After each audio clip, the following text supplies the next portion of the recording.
नमस्कार दोस्तों, आप सबका स्वागत है। और भारतीय क्रिकेट में पहली बार किसी भी हेड कोच की ताकत देखी गई।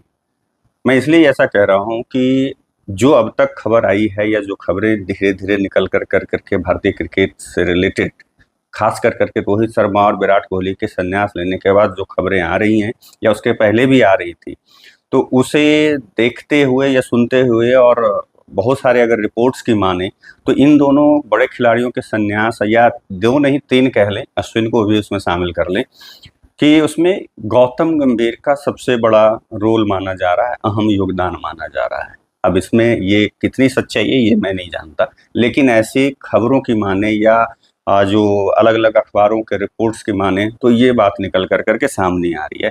अगर देखें इसके पहले जितने भी हेड कोच रहे हैं पूर्व कोच में, अगर तो एक कोच ऐसा था जो कि दिखाना चाहा था कि भई हमारे पास ज़्यादा पावर है, और वो अपनी ताकत दिखाने के लिए कौन था भाई? ग्रेग चैपल, जिनको कि लाने के लिए सौरव गांगुली ने एड़ी चोटी एक लगाया, और बाद में जब वो आया तो सबसे पहले उन्होंने सौरव गांगुली पे ही हमला कर के टीम से बाहर कर दिया। और उस समय अधिकतर सीनियर प्लेयरों को, सचिन तेंदुलकर को भी वो हटाने का मन बना चुके थे, लेकिन सचिन तेंदुलकर का नाम इतना बड़ा था कि उनके सामने ग्रेग चैपल की एक नहीं चली। इवन कि बीसीसीआई में जो लोग बैठे हुए थे वो भी उन पर हाथ नहीं डालना चाह रहे थे और नहीं डाल पाए। बाद में शरद पवार जब चेयरमैन थे और 2008 का वो जो 9 का जो दौरा था, 2007-8 का जो दौरा था ऑस्ट्रेलिया का, जिसमें वो सीबी सीरीज के दौरान धोनी का जो स्टेटमेंट था सीनियर प्लेयरों के लेकर करके बेंच बैठने और फील्डिंग के लिए, उस बीच में कुछ जब स्टेटमेंट आया तो शरद पवार ने स्टेटमेंट दिया था कि धोनी आज कप्तान हैं, तो उसमें सबसे बड़ा योगदान जो है सचिन तेंदुलकर का ही है। जिसके बाद और फिर उसके बाद उन्होंने दोनों फाइनल में जो प्रदर्शन किया सचिन तेंदुलकर ने, तो फिर धोनी को भी माफ़ी मांगनी पड़ी थी। खैर, अब इसमें क्या है कि अगर देखें तो अनिल कुंबले टीम के सुपरस्टार कल्चर से परेशान हो गए थे, और उतने बड़े खिलाड़ी थे, उतने स्ट्रिक्ट थे, और उनकी इज्जत सब लोग करता है। पहले जब वो खेल रहे थे तो भी सचिन तेंदुलकर हो, राहुल द्रविड़ हो, सौरव गांगुली हो, लक्ष्मण हो, सहवाग हो, कोई भी जितने बड़े अभी देखें आप पिछले 20-25 सालों से क्रिकेट के 90 के बाद जब से कपिल और ये सब जो उनके जो टेन्योर के जो थे रिटायरमेंट के बाद अगर देखें तो सब उनकी इज्जत करते थे, लेकिन वो भी मतलब उतने पावरफुल नहीं बन पाए जितने कि गौतम गंभीर अब दिख रहे हैं। क्योंकि उस समय क्या है, विराट कोहली के सामने कुंबले को हार मान कर करके अचानक से अपना पद छोड़ देना पड़ा था। अब क्या है कि अगर गौतम गंभीर की बात करें तो इनके मैंने ये पहली बार ऐसा देखने को मिल रहा है कि कप्तान से ज़्यादा ताकत एक कोच के पास है। जैसे सब दिन जो है कप्तान के पास ज़्यादा ताकत थी। जब भी आप ऊपर से उठा के शुरू से देख लें, अजहरुद्दीन से लेकर करके सौरव गांगुली, राहुल द्रविड़, बीच में कुछ दिनों के लिए कुंबले भी कप्तान रहे, तो धोनी का ले लीजिए, विराट कोहली का ले लीजिए।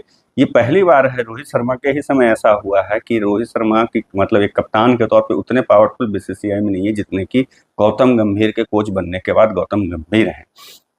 ऐसे बहुत सारे असंख्य उदाहरण हैं कि जब खिलाड़ियों की ताकत सामने मजबूत कोचों को पीछे हटना पड़ा, जैसे बिशन बेदी, ग्रेग चैपल, कुंबले खुद इतने, जैसा मैंने बताया कि बड़े खिलाड़ी होने के बाद भी वो लोग अपने कदम को पीछे उन्होंने खींचा। स्टार कल्चर जो था, जो कप्तान थे उनके सामने उनको हार माननी पड़ी थी और पीछे वो आ गए। अब जैसे देखिए, अगर आगे देखें, John Wright, Gary Kirsten, Ravi Shastri को और राहुल द्रविड़ ये सफल इसलिए रहे क्योंकि ये मतलब कप्तान से मतलब तालमेल बिठा कर करके बहुत ज़्यादा ये नहीं कर रहे थे। अब देखें तो विराट कोहली, रविचंद्रन अश्विन और रोहित शर्मा के संन्यास के बाद टेस्ट टीम में बड़े सितारे नहीं बचे, ये तो मानना होगा। उतने बड़े सितारे जितने जिस लेवल के ये तीनों, हाँ जसप्रीत बुमराह हैं, बट अभी उस लेवल पे आने में, क्योंकि अभी वो मुश्किल से कितने अभी टेस्ट खेले, 30-35 टेस्ट खेले हैं शायद संभवतः। तो जिससे अगर देखें कि इन लोगों के जिससे गंभीर को क्रिकेट की बिसात पर अपने मोहरे खुलकर चलने का एक मौका मिलेगा। बीसीसीआई के सूत्रों की माने तो गंभीर पहले से तय कर करके आए थे, कोचिंग मतलब coach as a coach join करने से पहले ही वो तय कर करके आए थे। और ये बीसीसीआई के सूत्र जो रिपोर्ट में आ रहे हैं उसके हवाले से ये खबर है कि टीम में स्टार कल्चर खत्म करना है। और सूत्र ने कहा कि गौतम गंभीर युग की शुरुआत अब हुई है। उन्होंने साफ तौर कहा था कि विश्व टेस्ट चैंपियनशिप के नए चक्र में भारत के नए चेहरे को लाना है और नए चेहरे चाहिए हमको अगले टेस्ट चक्र के 2027 का WTC का जो चक्र होगा जो होगा उसके लिए नए खिलाड़ी चाहिए, ऐसा गौतम गंभीर ने आने से पहले बीसीसीआई को बताया था। ये बीसीसीआई के सूत्र के हवाले से एक अखबार की रिपोर्ट की माने तो। अब जैसे है कि गंभीर को नए खिलाड़ियों से बहुत उम्मीद है। सूत्र ने कहा कि टीम प्रबंधन में सभी को पता था कि टेस्ट प्रारूप में सीनियर खिलाड़ियों को भविष्य को लेकर के गंभीर क्या सोचते हैं। मुख्य चयनकर्ता अजित अगरकर भी उनसे इत्तेफाक रखते थे, मतलब अगरकर का भी वही मानना था। जबकि अगरकर के लिए हम लोग को भी लगता था, जब उनको इन एंड आउट रखा गया था, जब वो खेल रहे थे ओडीआई में अच्छा प्रदर्शन करने के बावजूद, मतलब सबसे ज्यादा विकेट लेने वालों में से वो शायद संभवतः एक समय नंबर 1 पे थे भारत के तरफ से, और अच्छा मतलब कम मैचेस में उन्होंने 50 विकेट लिए थे, बहुत सारे, और बैटिंग भी कर लेते थे, फील्डिंग भी उनकी अच्छी थी। फिर भी उनको वो जगह नहीं मिला जिस तरीके से रेगुलर जगह मिले थे जहीर खान को या जगवल श्रीनाथ को या और भी क्रिकेटर को। उस तरह से अजीत अगरकर को ना तो वो इज्जत मिला और ना ही वो जगह मिल पाई जैसा कि उनको मिलना चाहिए था, हम लोग ऐसा सोचते थे। और अब जो है जो उनके साथ हुआ वही वो अब आज के दौर में आकर के वो चयनकर्ता बनने के बाद भी कर रहे हैं। ऐसे दिलीप वेंगसरकर ने अजीत अगरकर के इस कदम का सराहना करी है और उनकी हिम्मत की दाद दी है कि इतने बड़े बड़े खिलाड़ियों को कैसे तरीके से मैनेज कर करके साइडलाइन करना, ये चयनकर्ता अजीत अगरकर ने बखूबी निभाया है। क्योंकि दिलीप वेंगसरकर के समय भी बड़े खिलाड़ियों को बाहर करना, बहुत सारे खिलाड़ियों को बाहर उन्होंने किया था, उसके लिए उनको ऐसे भी कर्नल उनका नाम है। तो वो इस बात से, गौतम गंभीर की बात से वो भी इत्तेफाक रखते हैं कि नए मतलब जो है पुराने खिलाड़ियों की जगह पे नए टेस्ट चैंपियनशिप का जब चक्र शुरू हो रहा है उसमें नए खिलाड़ी ही चाहिए।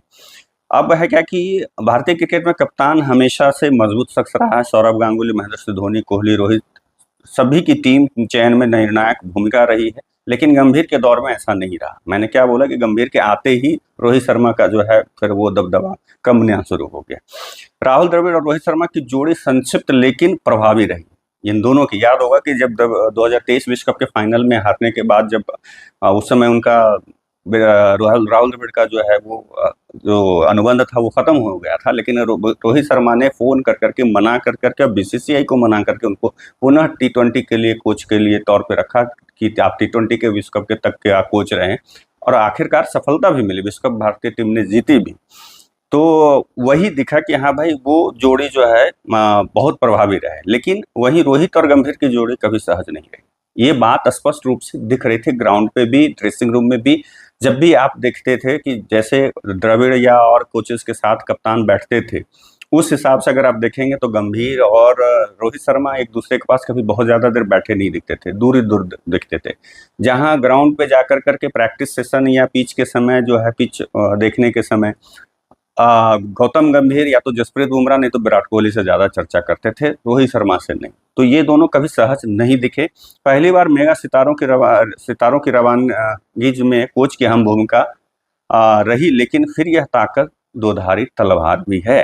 आने वाला समय, क्योंकि आप अपने हिसाब से टीम चयन कर रहे हैं, सब कुछ टीम बना रहे हैं, अब कल अगर रिजल्ट नहीं आएगा तो भाई मेरे ये जैसे ग्रेग चैपल गए वैसे भी इनको भी जाना है। वैसे अब रोहित और विराट की नजरें 2027, जैसा मैंने पिछले लगातार 2 वीडियो में बताया है कि समझा जाता है कि भारतीय क्रिकेट के बदलाव के इस दौर में गंभीर चाहते थे कि border Gavaskar trophy, New Zealand series की जैसी विफलता के दोहराव से बचने के लिए उन्हें पूरी ताकत दी जाए। शुभमन गिल के रूप में उनके पास युवा कप्तान है जो जो वो कहेंगे वही उनकी सुनेगा। वो गिल स्टार है, लेकिन उनका वह दर्जा नहीं है कि गंभीर फैसलों और रणनीतियों पर सवाल उठा सके, क्योंकि गंभीर को वो रोहित शर्मा से माने हमेशा ये भाई, क्योंकि रोहित शर्मा अपने बेबाक चीज अंदाज के लिए जाने जाते हैं। और जैसा कि ये भी बताया जा रहा था कि बीसीसीआई विराट कोहली को इंग्लैंड दौरे पे कप्तान बनाना चाह रही थी, लेकिन गौतम गंभीर के लिए वो भी खतरा दिख रहे थे, क्योंकि ये दोनों इतने बड़े खिलाड़ी थे कि गंभीर जो पूरी तरह से 100% जो चाहते कि हम जो कह रहे हैं वही मानो, ये दोनों नहीं मानने वाले थे। ये दोनों अपनी भी चलाते और चला भी रहे थे। तो उस वजह से क्या है कि एक ऐसे प्लेयर को अब ये कप्तान के रूप में जैसे देखना चाह रहे हैं कि जैसे भाई शुभमन गिल अभी यंग है, 25 साल उनकी उम्र है, ज़्यादा टेस्ट अभी खेले नहीं है, ज़्यादा अंतर्राष्ट्रीय क्रिकेट खेले नहीं है, उनका प्रदर्शन भी उस लेवल पे नहीं है, उतने बड़े खिलाड़ी, उनका कद अभी नहीं हुआ है। स्टार हैं बट उतने बड़े स्टार नहीं जैसे रोहित शर्मा और ये थे। तो उनके रणनीति पर वो सवाल नहीं उठा पाएंगे या उनके विरोध में नहीं जा सकेंगे। अब एक ही खिलाड़ी उस कद का है, वह है जसप्रीत बुमराह, जो कि वो भी कप्तान नहीं बनेंगे, लेकिन फिटनेस का वो हवाला देकर के उनको कप्तान नहीं बनाया जाएगा। और उसको बताया जा रहा है चयनकर्ता और ये सब के द्वारा कि भाई उनका फिटनेस बहुत खराब रहता है, इसके लिए लगातार उनको कप्तानी नहीं दी जा सकती है। ऐसे में गंभीर के पूरी ताकत होगी कि उन वनडे में उन्हें संभाल कर काम करना होगा, जिसमें रोहित और विराट की नज़रें 2027 विश्व कप पर है।